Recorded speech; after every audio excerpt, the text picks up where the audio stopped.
Welcome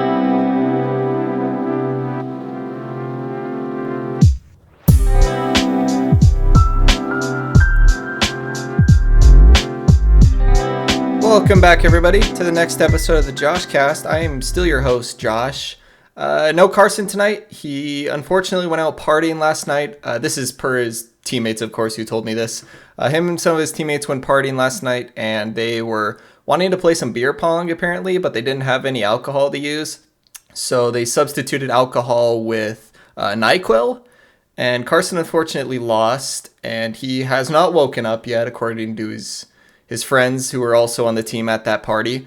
So hopefully Carson wakes up. He won't be here for this episode, unfortunately. But that's all right. When it comes to sporting events, Carson doesn't really have much to contribute. He doesn't know a whole lot about sports. Honestly, it was a miracle that we were able to get him on to Columbia Basin's basketball team.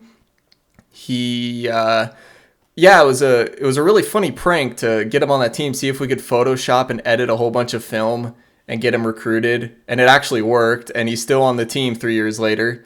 So shout outs to all of us who edited that video, and for Carson for keeping the imposter disguise up. You know, you're doing great, buddy. You're almost done. We'll be covering Columbia Basin's playoff push here later when it starts. But yeah, look forward to that, and Carson will probably be on for that, hopefully, so I at least know what to talk about with that team a little bit. Yeah, speaking of sports, today I wanted to cover the Central Washington basketball teams, both men and women. I said I wasn't going to do this just because I haven't been following the whole season. I've been trying to follow bits and pieces, but the podcast started at an odd time in the season, and I didn't feel right to try and cover the whole season from then onward, just because it'd be like starting a book midway through. Like, it just isn't right. But you know what? It was championship weekend, and I thought, this is probably a good topic to cover since I'm not covering a regular season.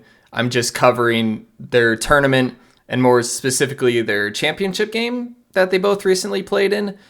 So that's what this one is. It's probably going to be a shorter episode, but I really wanted to cover this and also use it as kind of a pilot episode, for lack of a better term, for covering Wildcat athletics. Kind of helped me develop a plan of attack to jot down notes and whatnot. So we'll see how this goes. Let me know how you all think this goes down below. I'm going to try to keep this as, edited as less as I can, just so it feels more natural, so I can better review this and understand for later Wildcat Athletic podcast how I want to approach everything, how I want to handle everything, so I can look back on this and remember how poorly this went.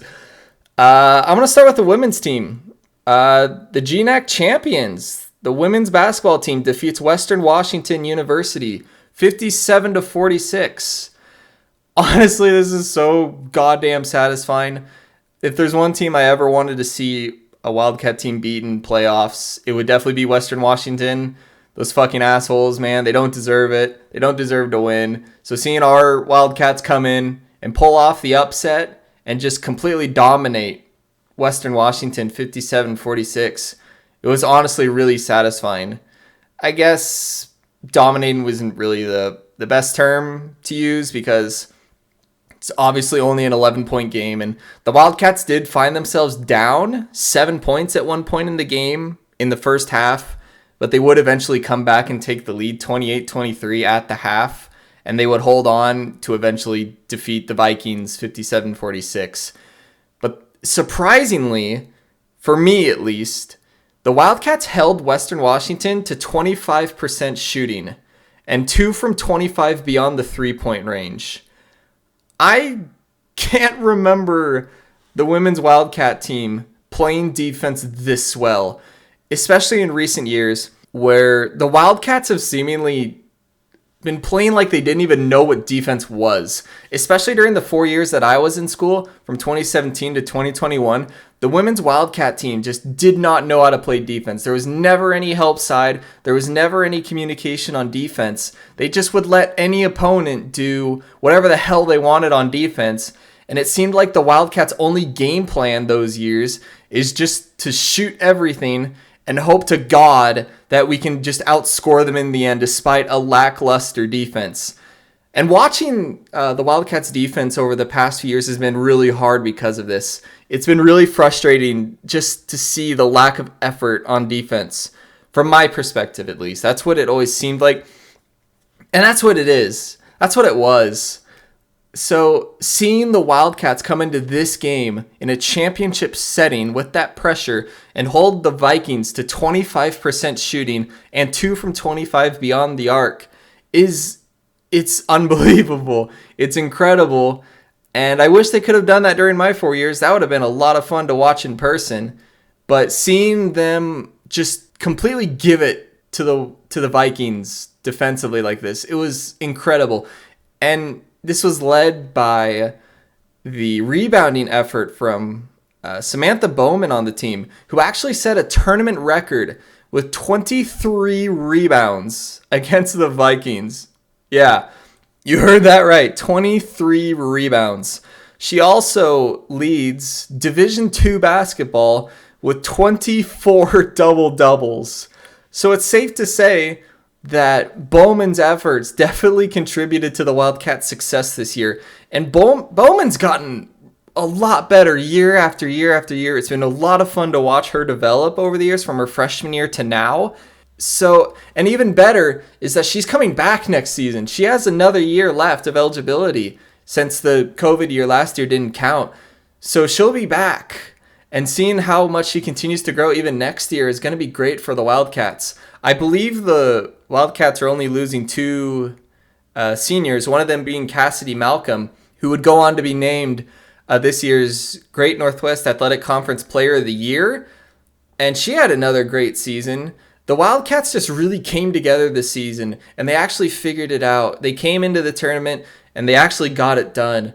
After struggling with mediocrity, I guess, for lack of a better terms, and disappointing endings to seasons over the past few years, seeing the Wildcats actually step up and get it done is so satisfying. Like, it was so awesome to watch. It was so awesome to see. And just knowing that the Wildcats are bringing back most of their starters next year, this Wildcat team has the potential to cause a lot of damage next year. They are going to be a problem for teams if they can keep this up and keep this momentum going into next season. However, their season isn't over yet. They're going to the NCAA National Tournament.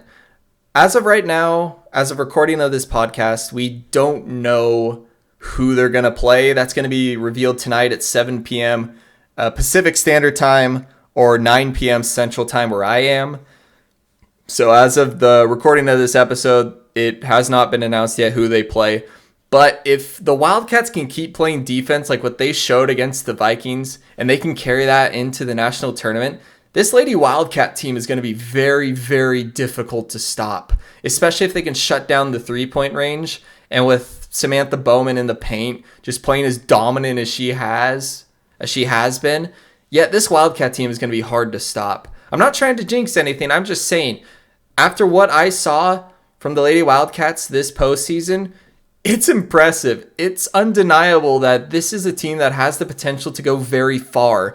But the question is, can they step up to this higher stage, this higher spotlight, and perform like they have been on the national tournament scale? I don't know if they will. I hope they can. If they can do this in the GNAC tournament, I have no doubt they could carry it to the national tournament. But again, I'm not trying to jinx anything. So we'll see where the Lady Wildcats go from here.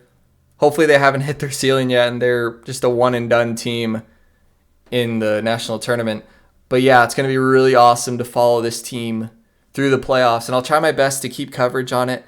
Try to keep talking about them and how they do. I'll do my best, but this is a really busy time of the year for me, so I'm making no promises. With that, I want to jump to the men's side of things. The men's basketball team actually made the GNAC Championship. Unfortunately, they fell to the 10th seeded University of Alaska Fairbanks. Yeah, that's not a fun sentence for me to say at all. This is honestly impressive for the Wildcats men's team. I would argue that the men's basketball team making it to the GNAC finals and losing is more impressive than the Lady Wildcats making the finals and winning. And the reason I say that is because this men's Wildcats team over the past few years has really struggled to put together a consistent winning season.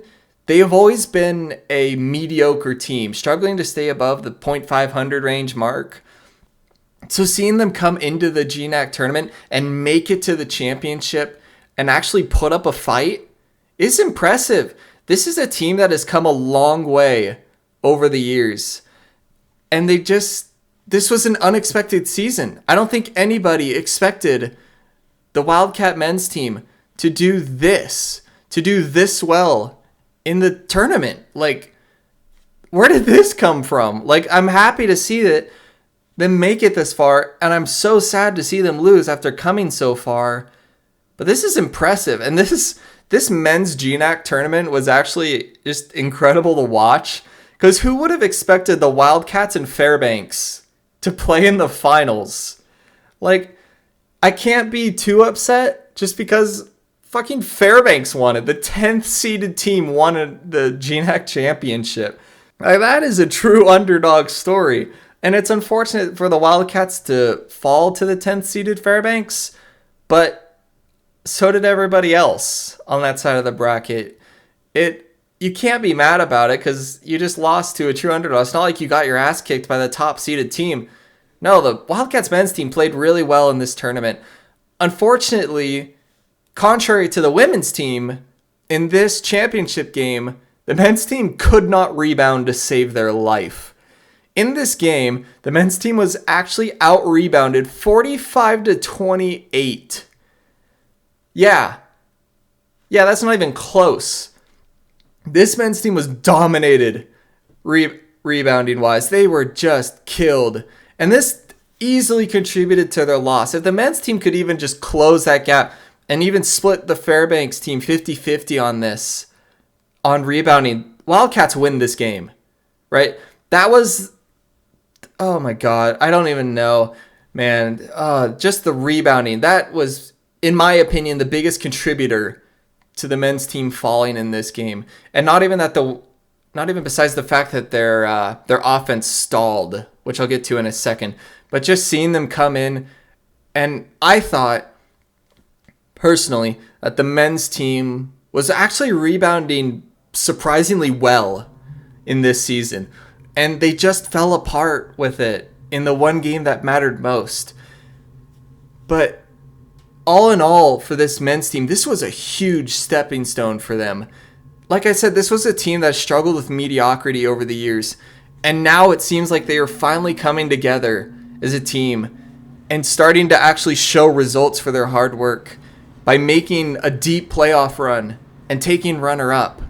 Like that's undeniable impressive. If you're the men's team, you can't be disappointed by this. Sure, you can be disappointed that you lost in the championship, but as the season as a whole, you can't be disappointed by this. This was a huge growth year for the team. And like the women's team, they're also returning a lot of their players. But the problem is that they're losing, in my opinion, their most consistent scorer in Xavier Smith. And they're also losing Marcus Gilson, who are arguably their most consistent scorers. So really, in reality, what it comes down to the Wildcats next season is if they can get another good recruiting class or a group of transfers into the building. The Wildcats have been really good with bringing in transfers who come in and show results. I would argue that they've been better at recruiting transfers than they have with signing guys out of high school. That's just me. But if the Wildcats can have a good offseason and bring in just a couple more consistent scorers to replace Xavier Smith and Gilson, this is a team that can actually come in and win it all. The biggest thing that they have to clean up is rebounding, obviously, not just because of this game, but just because that's something that they've struggled with over the last few years also.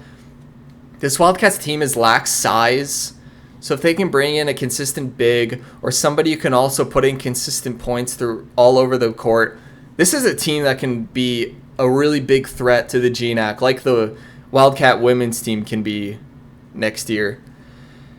Going back to surprising things from this men's team is that Matt Paquette led the Wildcats in scoring in the championship game with 25 points. And even more surprising is that no other player on the Wildcat crossed the double-digit scoring. That's insane. This Wildcat offense team, like I just talked about, they came out and stalled offensively. But I mean, give credit to the Fairbanks team. They played great defensively, and they really just shut down the Wildcat scoring and the Wildcat offense. But the fact that Paquette was the only player who put up double-digit points is another big problem, especially with players like Smith and Gilson, who have shown to be consistent scorers for the Wildcats. And then they come out and they're just shut down like this. And it's like I said, this Fairbanks team was out for blood. Like, they came in and just showed the Great Northwest Athletic Conference that they were the best team in the conference, hands down. Coming in as the 10th seeded team, nobody really gave them much thought, but they came in and just dominated. They played their hearts out every game. And in my opinion, they proved that they were rightfully crowned the GNAC champions. Again, unfortunate for the Wildcats to fall, but I'm just happy that it wasn't Western Washington winning it all.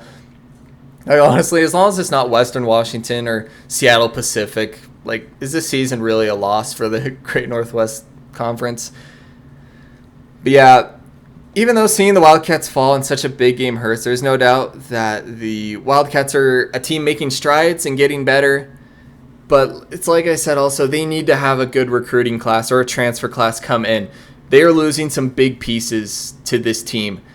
So I'm going to be excited to see what they do this offseason. I hope they make some big moves, make some big recruiting plays. And no doubt, them making it to the finals is going to help with their recruitment, because now they can pitch to athletes like, hey, we're a championship caliber team. We just need a couple pieces here and there to make this team solid, right? So, again, I can't be disappointed with the men's basketball team this season. This was a great year for them. The great playoff push. This is going to help their program in the long run and advance if they can successfully bring in more talent to help out. Because, again, they're losing a lot of talent this year to graduation. Wrapping up the men's basketball side of things, we are unsure if they are going to make the NCAA tournament. Their fate will also be determined tonight. I'm not sure what time, but I think it's like 9:30 Central Time or 7:30 p.m. Pacific Time. Don't quote me on that. But we'll see if they make the national tournament. Even if they don't, I'm still happy for this Wildcat squad. This men's team really stepped up this year, and I'm really excited to see what they will do next, especially next season. And yeah, all in all for both squads, great tournament and great optimism for their future season coming in. I'm going to be really excited to cover this team as best as I can. Hopefully I commit to that. But yeah, great years for both squads. And no matter what happens in the national tournament for both of them, regardless of if the women's team makes it all the way to the finals or if they lose round one, or if the men's team makes the tournament or not, either way, for both teams, this was a great season. And they, no matter what, they should, as players and coaches, they should all hold their heads high and just recognize what they accomplished and how far they went and the strides that they all made as teams. But yeah, that's all I got this week. This is a shorter episode. I just wanted to cover that. I had my notes here that I wanted to go over, and there really wasn't else much to cover for these teams, especially since I don't know who they're going to be playing if they make the tournament at all, I guess on the men's side. But for the women's team, we don't know who they're going to play, so I can't really deep dive into that and for matchups and whatnot. So I'll try to keep you guys covered on it, but we'll see how it goes. Again, I'm really busy this time of year. Also, the next Taste of Nostalgia video is almost out. It's a big video. It just has a lot of editing and a lot of clips that I need to do with it, but it should be out. I'm not going to make a commitment to when it's going to come out. It'll be out this month for sure. I just don't know when. But I hope you guys stay tuned for that. Also, let me know what your thoughts on the Wildcat seasons were, or what you thought of the GNAC tournament as a whole. Yeah, just let me know down below what your thoughts are. I'm interested to see what everybody else reacted to the GNAC Championship games with, especially the men's team, just because this finals, like I said, was just so unexpected. The Wildcats versus Fairbanks, Alaska.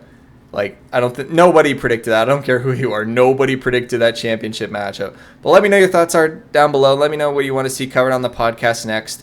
You can always reach me in the comment section. I always reply to everything that I can, as long as it's not like a bot or scam. But again, yeah, thanks for everybody so much for listening, and I will see you next week, hopefully with Carson or somebody, if he ever wakes up from his NyQuil overdose. We're still waiting to see how that turned out. And yeah, don't ever play beer pong with NyQuil, and I will see you all next week.